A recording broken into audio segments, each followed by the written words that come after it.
எல்லா புகழும் இறைவனுக்கே. அஸ்ஸலாமு அலைக்கும். Welcome back to my channel way to ஜன்னா.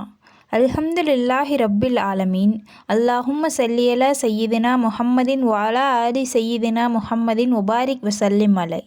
இன்றைக்கி நாம் பார்க்க போகிற தலைப்பு என்னென்னா, உலகின் ஒளி மறுமையின் சேமிப்பு. இந்த ஹதீஸை ஹஸ்ரத் அபூதர் ரலியல்லாஹு அன்ஹு அவர்கள் அறிவிக்கிறாங்க. யா ரசூலுல்லா, எனக்கு உபதேசம் செய்யுங்கள் என நான் கூறினேன். அப்பொழுது நபி அவர்கள், தக்வாவை பற்றி பிடித்து கொள்வீராக என பதிலளித்தார்கள். ஏனெனில் அதுதான் காரியங்கள் அனைத்திற்கும் அடிப்படையாகும்.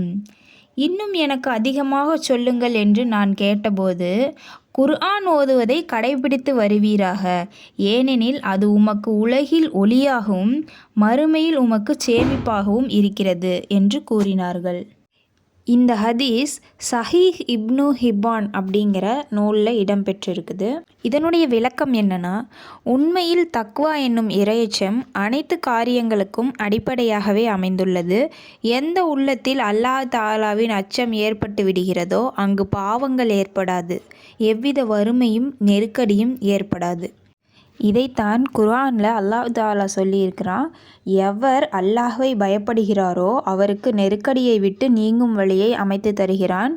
அவர் அறியாத விதத்தில் அவருக்கு உணவும் அளிக்கிறான்.